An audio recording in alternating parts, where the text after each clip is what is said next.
On avait marché à pied jour et nuit pour parler la foi bahaï presque partout. L'état des routes, par exemple, sont vraiment médiocres. Mais quel que soit tout ça, vous voyez les adeptes de la beauté bénie, ils sont en train de se déplacer pour répandre le message de Baha'u'llah.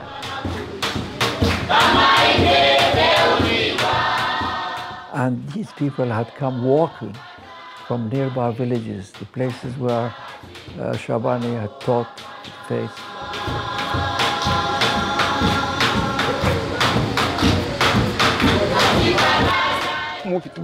Comme vous dites là, il y a tout le temps pour les bénéficiaires de Bouchibon.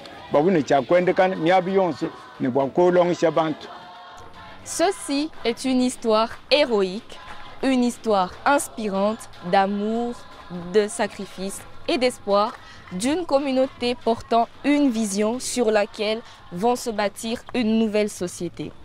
Les héros et les héroïnes de cette histoire sont tellement nombreux, il est impossible de les mentionner tous ou de raconter leurs exploits en si peu de temps.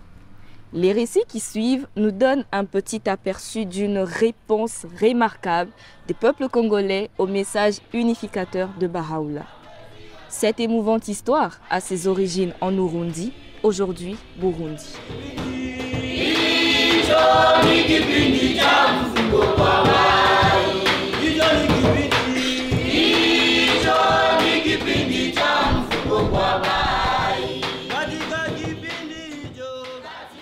Vers les années 50, il y a eu un éveil en Afrique.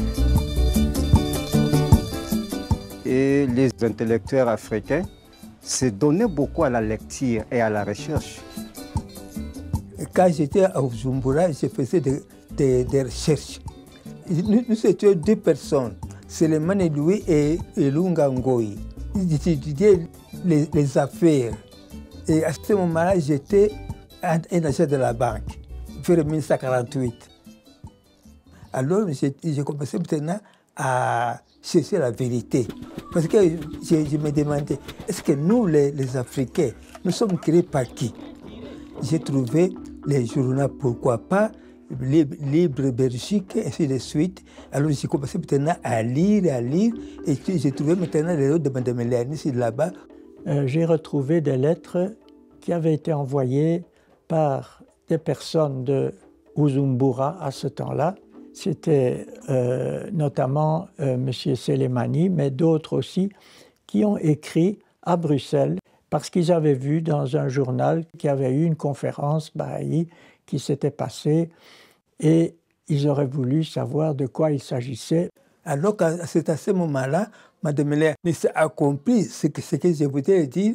Il m'a expliqué beaucoup de choses, comment la création a été faite et comment nous sommes venus comme noirs.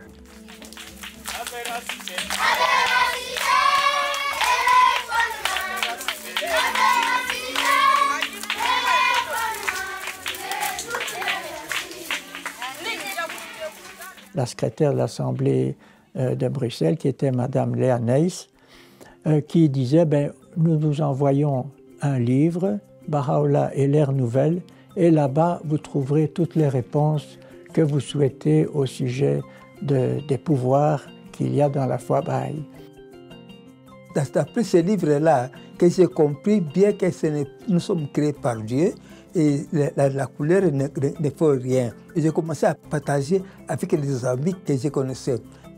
Sasa Selemani bin Kimbulu ndio wa kwanza kupokea imani ya Bahai.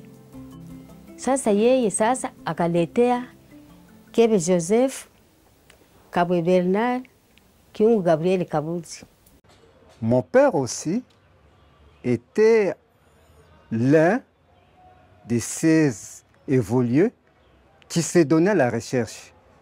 Il travaillait à la banque, mais à un moment donné, il était influencé par son ami Selemani, qui lui a parlé de la foi aussi. Et après ça, il y a eu des pionniers qui sont venus de façon très brève à Bujumbura, Rex et Mary Collison, avec un certain étudiant qui venait du Malawi, qui parlait le Swahili. et qui s'appelait Dunduzu. C'est comme ça qu'on a pu enseigner.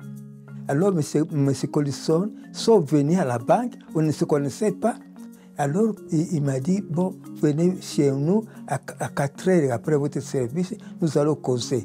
Alors, j'ai bien compris directement, non, ce n'est pas autre chose, c'est un Baha'i. C'est après ça que nous avons trouvé que c'était une vraie religion. Voilà comment il nous donne des réponses sans nous cacher, sans nous parler de mensonges. Ça, c'est vrai.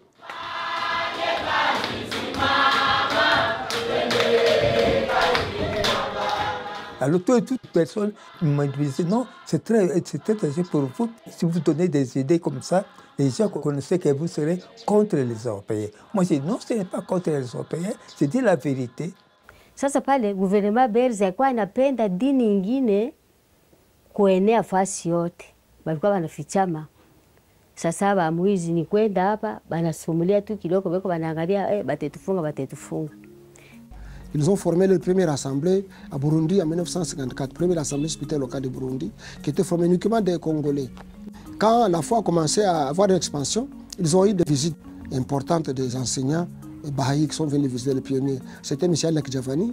I used to go to visit the friends in Usumbura, and the Collissons were there, and Mr. Dunduzu, who also became a Knight of Baha'u'llah. Alek Javani est venu nous fortifier. Et nous avons décidé dans notre groupe que nous devons aller enseigner la foi Baha'i au Congo.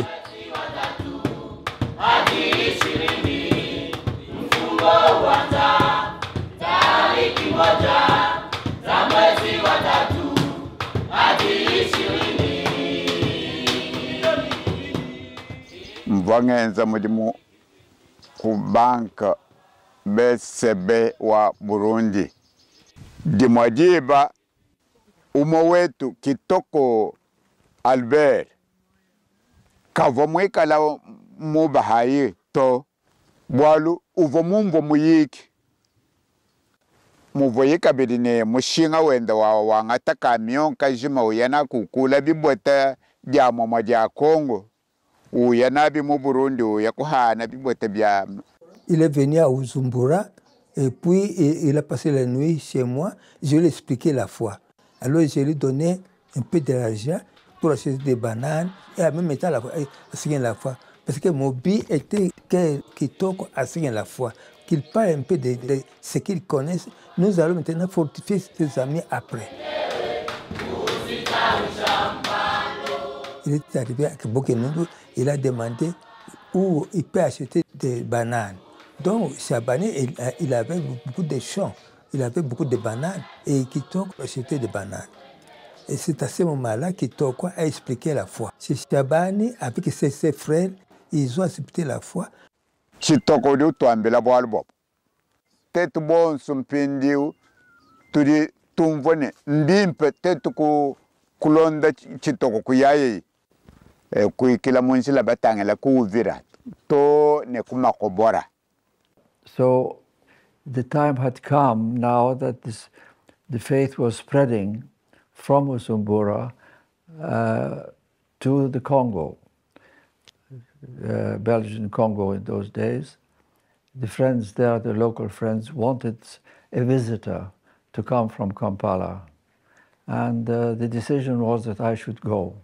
I had more or less experience in teaching in the villages in Uganda, so I thought it's going to be very much similar.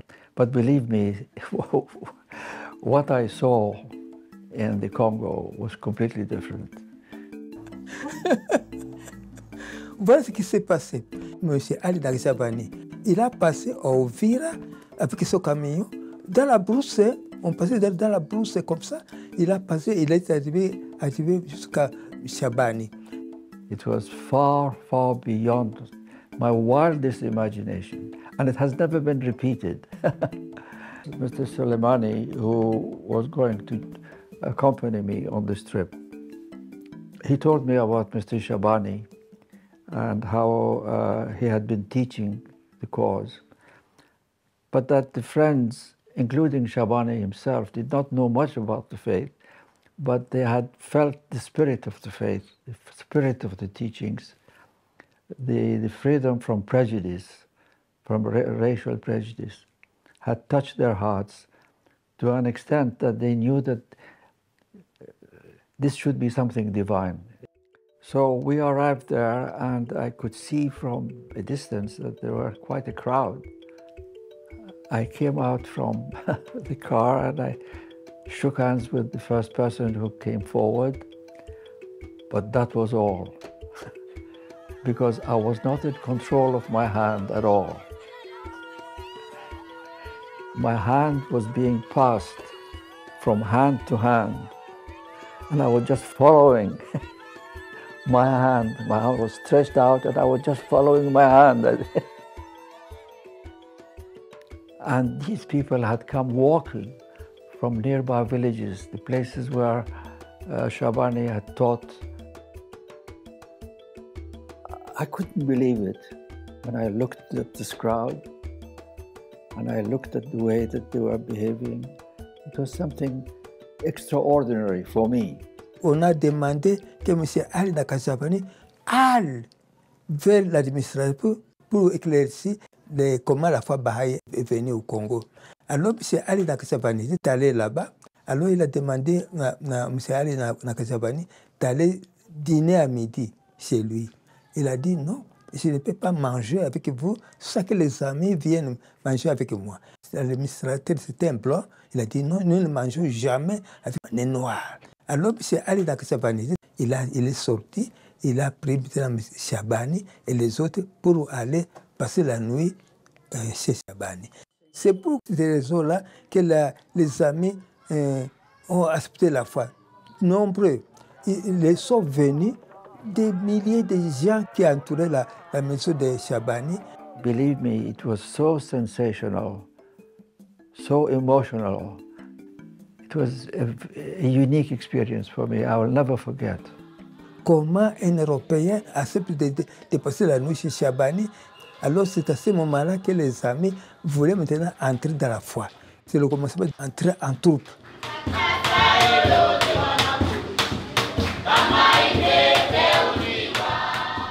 Dans les années 67, il y avait la rébellion au Kivu et les Bahaïs qui se trouvaient dans le sud Kivu, principalement à Fizi, qui était le centre de la rébellion. Ils étaient piégés là-bas et on les considérait comme des terroristes ou des personnes suspectes, et ils ont subi aussi des problèmes de la part des autres qui les accusaient facilement pour essayer d'éteindre la foi bahaï dans ces régions où elle avait vraiment fortement progressé.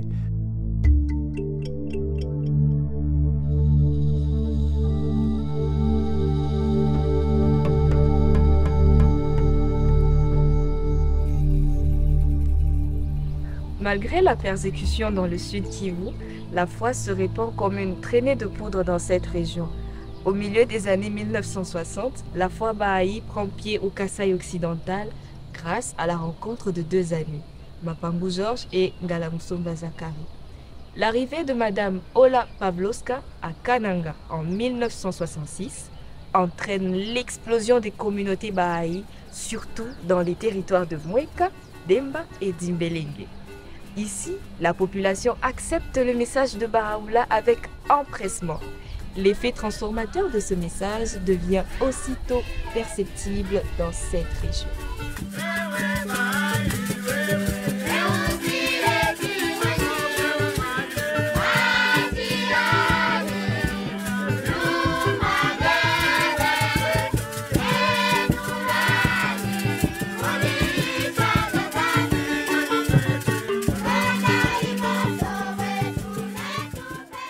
Ngumulala munzubu ndingumva babikile pambele kuti voisin mwene mutumba naye lwako Lucas benyimbo baba kutulwile pandi mpika patukumusa umwe ndi mona palawa Madame Pavlovska ne mwane tungindu ntambo nanku ako bangishe kumpesha appel mondial dibikile dia kwa bantu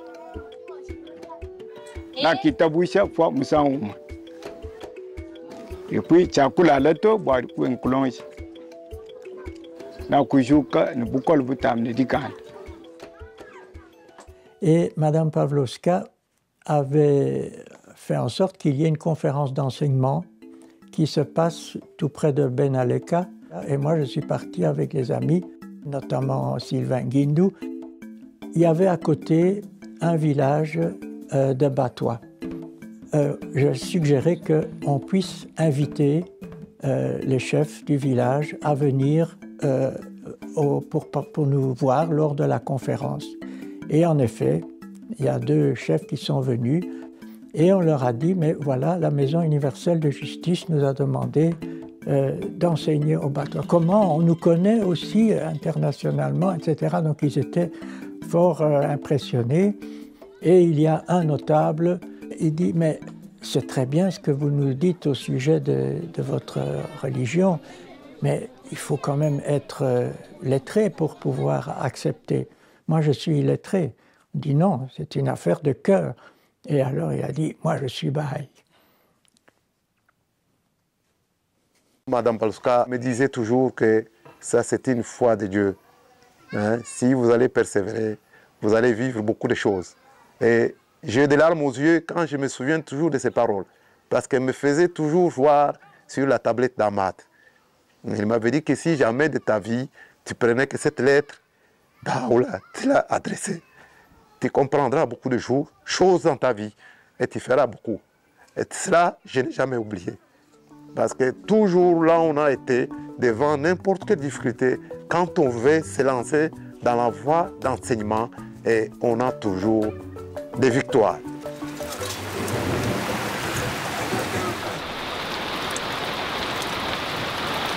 Mufi wani fana kutubuzi baula na kumunine ndumule jibu chakabiji pinjewu nimbayani musombeli watatu nimbayani chakumpala tiba somba mungi kadilu mwe mujumvuangana mulutulu mujilombangani jaluse bajimali makolo mankwat myaku yaji sambeli jata mukani mtumna amad jidimpinja jimbwele mumoyo chene makupa mpaka neto chene makuina si monzubu ya banganga chene makuina si mumbusumbu kampanda masama kunkwata lufulwa kumbwela ndisala mutakamena kujimvuji mukulu kimukani mtumna amad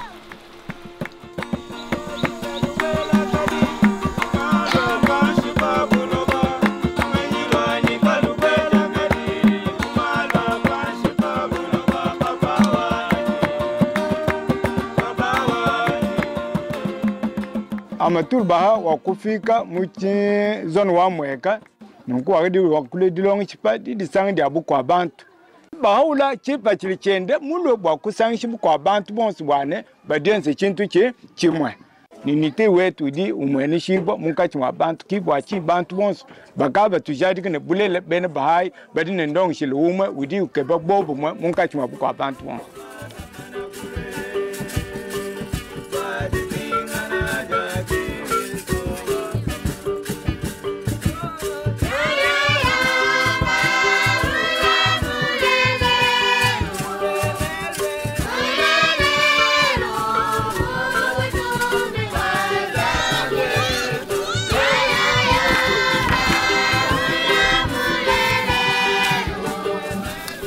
Adudiye mani ya bongo balo mani ya dat amuri ya dat tu jakat tu ma jakat ti ashirkat abi telefon ya aba ya chika mala yif diketi ba bi ta jadu kunen ni bebe ni bi chinya ni tul ni ba ma disse que tipo tulu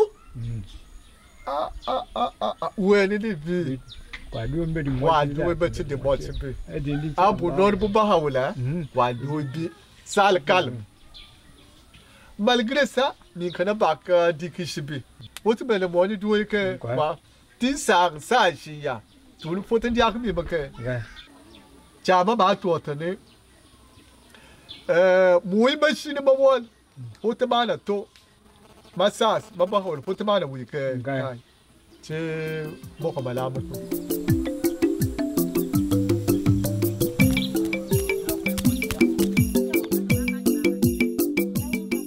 Meme vana kuitabusha na kubanga kupreje disha da bahaula munemu ditalala bakali de banji kubwela bantu kabafu batendela nzambe bafuba mumalo abo amanga bavane nginkadilo ya difila kana kakuidipetangana kadi bakula kubwela disha da bahaula bantu bakula kukala mu unité Tala nganga bahaule to mako besangi beto mako mekenchi yeto ya kiate manchi kameso yeto yako shikama bache ya meseka yoko na bache ya bahaula mujimu wa bahai mwipe ena mujimu wa bahai mwipe Livo bikala eune ndimu bindi eune ndimu toa eune ndimu to kampana kadi bakubwela disha dede bisamba byonse byakudisanyisa byakwenza zinto chimwe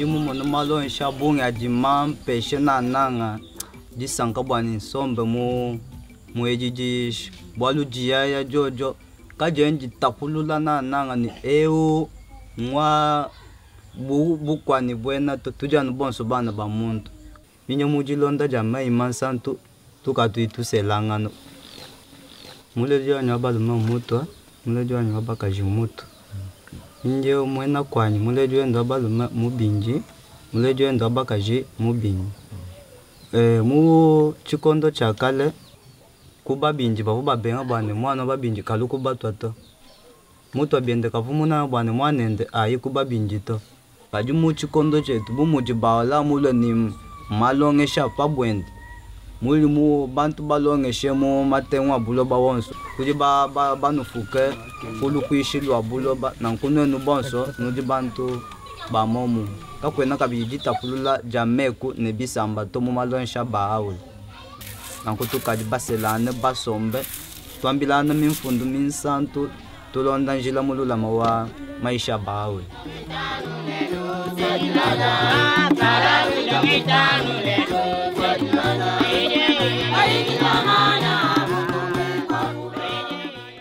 Je suis Kassayan de la tribu de Benamoulenga.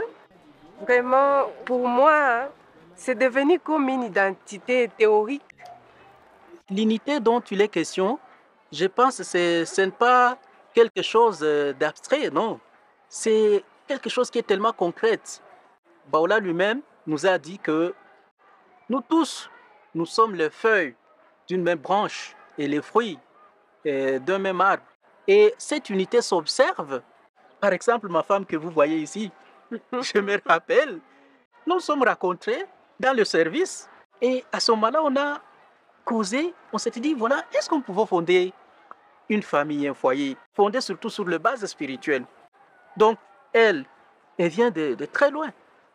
Kassayen, moi je suis Sud-Kivusienne.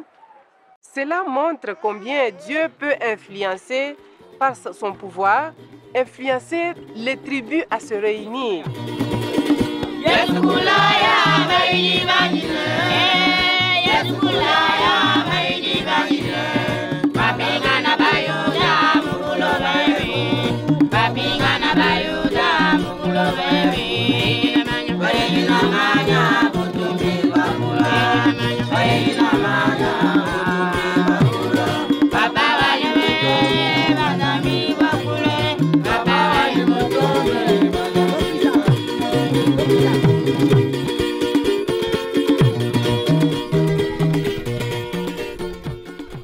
Il est clair que cette foi a eu un effet transformateur sur la population partout où elle s'est implantée.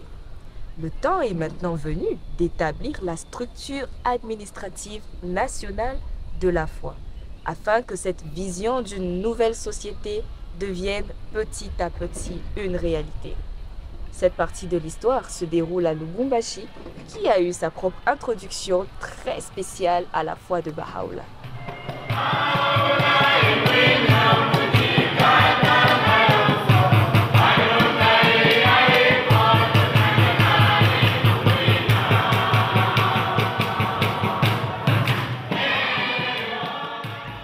D'abord en 1941, quand c'était encore sombre, personne ne connaissait de quoi il s'agit.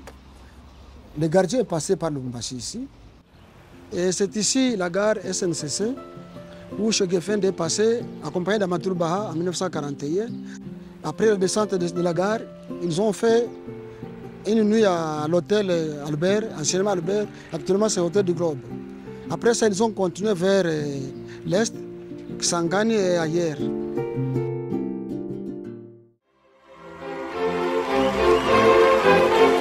Nous sommes arrivés à l'indépendance.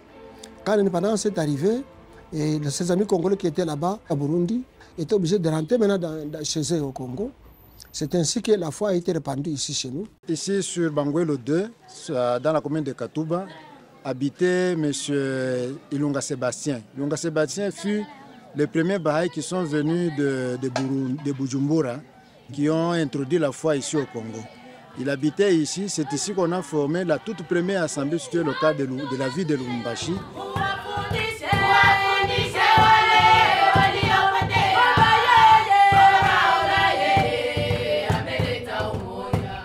Les premiers pionniers installés ici à Lubumbashi, c'était M. Jean-Pierre Laperche et Mme Anne-Marie Laperche. Et le plan de 9 ans avait déjà démarré et la Belgique devait fournir des pionniers pour le Congo.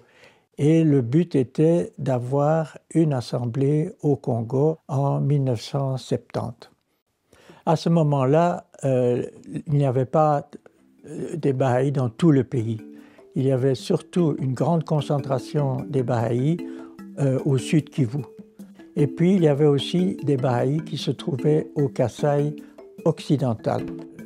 À Kinshasa, il n'y avait pratiquement pas de Baha'is. À Lubumbashi, nous avions formé une assemblée spirituelle locale. Et comme on n'avait pas de centre, c'est à leur maison où a eu lieu la première assemblée spirituelle nationale. Et les jours d'élection, il y avait les mains de la cause FESI. Finalement, on a eu l'Assemblée nationale qui s'est formée au Resvan de 1970, suite à la venue des délégués du Kivu et du Kasaï. Et alors, on a dépouillé les votes en présence de M. Aboulkassem Fezi, main de la cause, qui était envoyé par la Maison universelle de justice pour la formation de notre Assemblée spirituelle nationale. Et c'était très amusant parce que nous, on ne connaissait pas évidemment les noms des personnes qui habitaient au Kivu et au Kasaï, puisqu'on était nouveaux, mais il y avait des noms qui semblaient très bizarres. Il y avait un nom comme La Pelesse. La Pelesse, qu'est-ce que c'était? Ah mais si, c'est vous, c'est la perche, hein? Ah bon. Et puis un autre nom, Zapiele. Qu'est-ce que c'est Zapiele? Mais c'est Jean-Pierre. Ah bon. Et alors, on a dépouillé tous les votes finalement et on a trouvé que Anne-Marie et moi, on était parmi les 9 membres de l'Assemblée spirituelle nationale.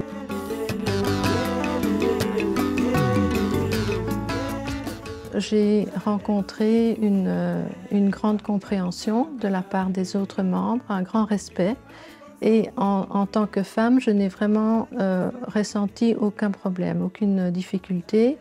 D'autant plus que la première année, il y avait une autre femme qui avait été élue, donc une femme congolaise, Madame Cécilia.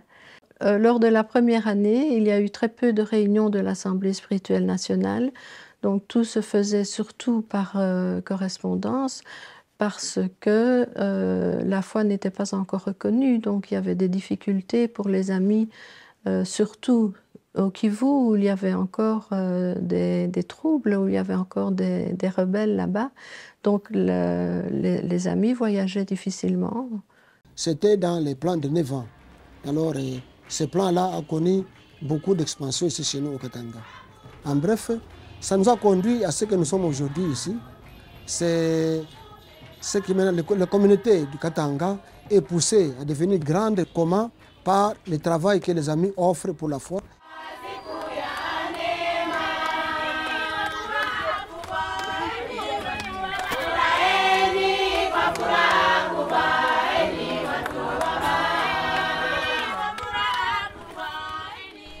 Maintenant que l'Assemblée spirituelle nationale est établie, la nécessité d'avoir une plus forte présence de la foi dans la capitale, Kinshasa, se fait sentir. Encore même plus important est l'obtention de la reconnaissance officielle de la foi par les autorités nationales, afin d'ouvrir largement les portes et offrir au grand public le message unificateur de Baha'u'llah.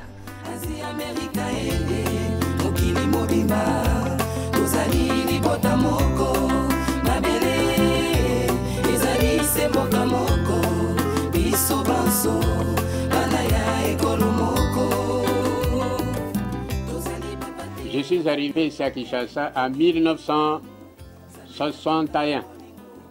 J'ai rencontré notre ami Poutout Alexandre, qui était justement à côté de moi. Alors, nous avons commencé à nous réunir chez lui.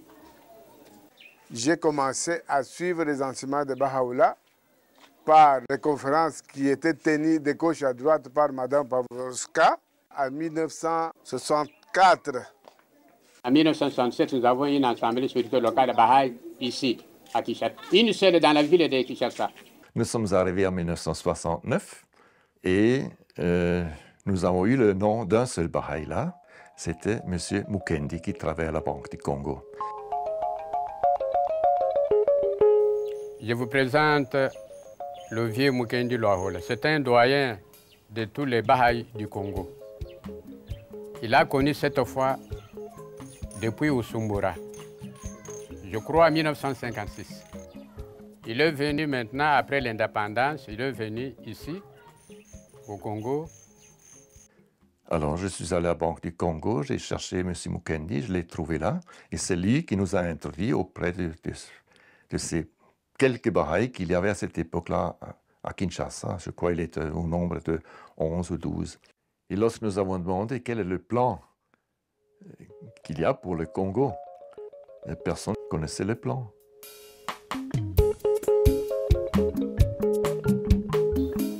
Et en ce moment-là, nous n'avions pas ni centre local, ni centre national, absolument rien. Nous n'avions même pas de livres.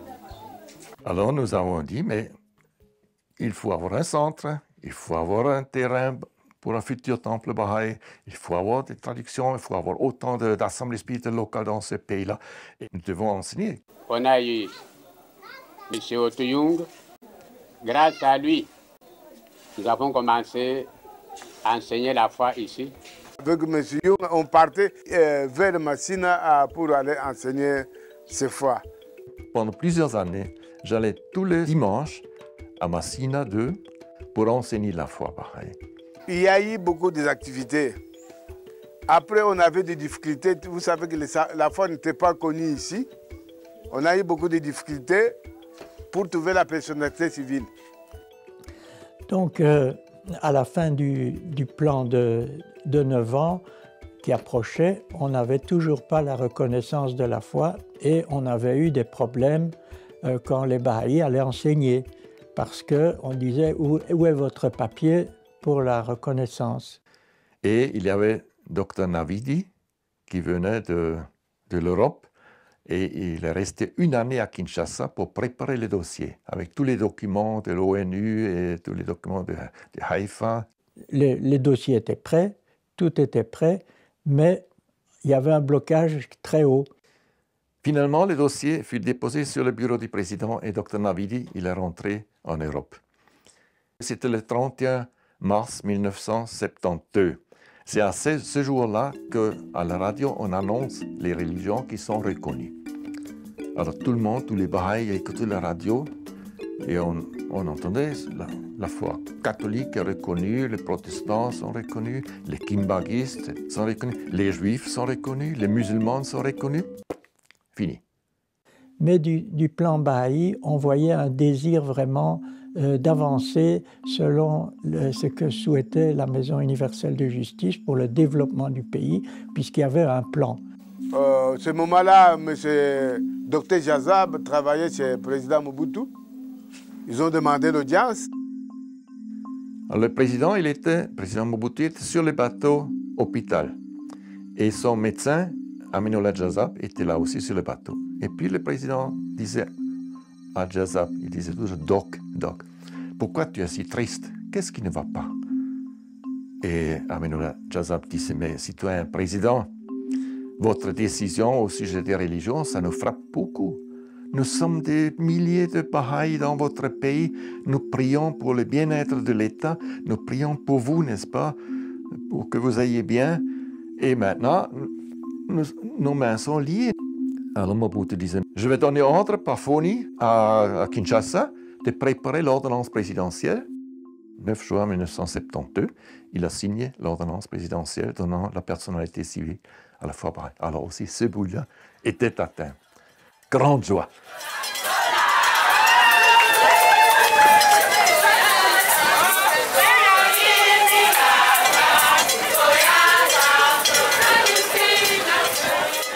Avec la bénédiction de Baha'u'llah, on a eu cette autorisation. Après cela, il y a eu beaucoup de conférences. Oui, il y avait des campagnes un peu partout. On allait de gauche à droite pour s'aimer les graines de la femme mondiale Baha'i. Ils ne sont pas nombreux, mais maintenant nous sommes quand même nombreux. Dans chaque commune, vous trouverez la communauté Baha'i actuellement à Kinshasa.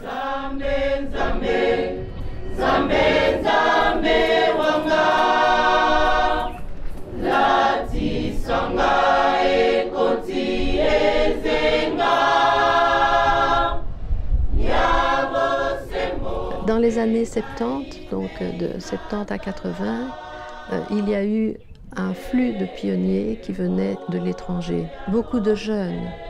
C'était vraiment émouvant de voir tous ces jeunes hommes, ces jeunes femmes qui arrivaient, qui répondaient aux vœux de la Maison universelle de justice afin de répandre la foi partout dans le pays. Puis il y a eu des enseignants itinérants locaux alors qui se sont levés et qui partaient.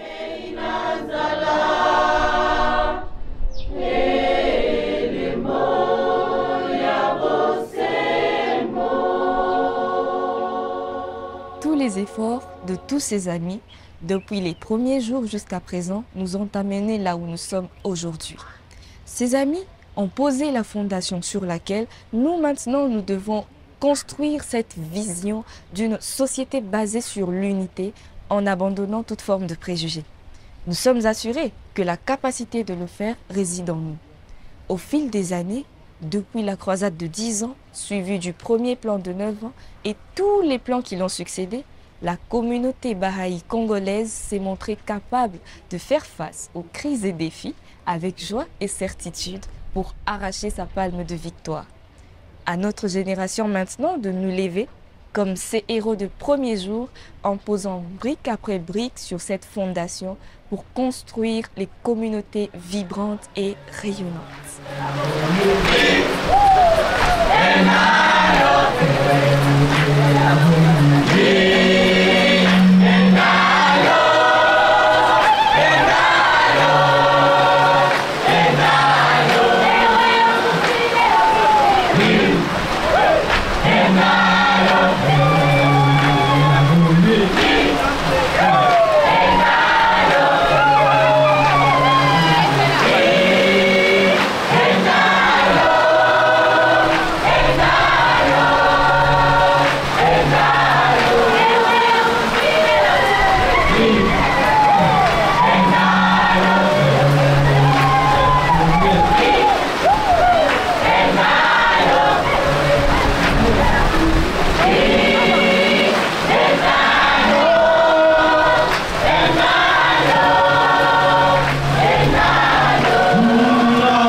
Bumbile